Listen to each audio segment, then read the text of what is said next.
அனைவருக்கும் காலை வணக்கம். இந்த நாள் இனிய நாளாகட்டும். குருவே, என் வாழ்க்கையில் மகிழ்ச்சியே இல்லை என்று குருவிடம் சிஷ்யன் வருத்தப்பட்டான். குரு அவனை ஒரு தோட்டத்திற்கு அழைத்துச் சென்றார். அங்கு வண்ண பட்டாம்பூச்சிகள் அங்கும் இங்கும் பறந்து கொண்டிருந்தன. இதோ இவற்றில் ஒன்றை பிடித்துக் கொண்டு வா என சிஷ்யனிடம் குரு சொன்னார். பட்டாம்பூச்சிகளை துரத்தி கொண்டு ஓடினான். ஆனால் ஒன்றை கூட அவனால் பிடிக்க முடியவில்லை. பரவாயில்லை, வா, நம்ம இந்த தோட்டத்தின் அழகை ரசிக்கலாம் என அவனை தோட்டத்தின் நடுவே அழைத்து வந்தார் குரு. இருவரும் அமைதியாக நின்று கொண்டு தோட்டத்தின் அழகை கண்கள் விரிய கண்டு கழித்துக் கொண்டிருந்தன. சிறிது நேரத்தில் பட்டாம்பூச்சிகள் பல அவர்களை சுற்றி பறக்க தொடங்கின.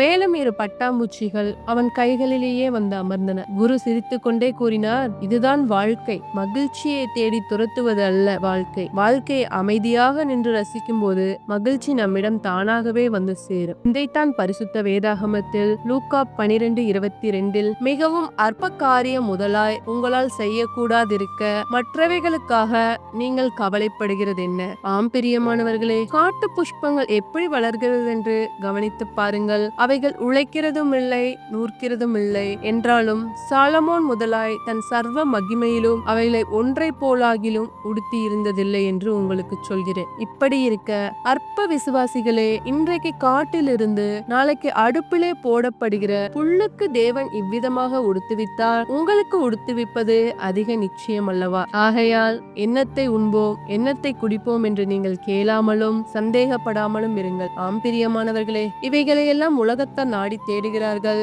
இவைகள் உங்களுக்கு வேண்டியவைகள் என்று உங்கள் பிதா அறிந்திருக்கிறார். நம் உலக ஆசீர்வாதங்களை குறித்து கவலைப்படாமல் தேவனுடைய ராஜ்யத்தை தேடுகிற பிள்ளைகளாய் இருக்க வேண்டும். அப்பொழுது இவைகள் எல்லாம் நமக்கு கூட கொடுக்கப்படும். God bless you.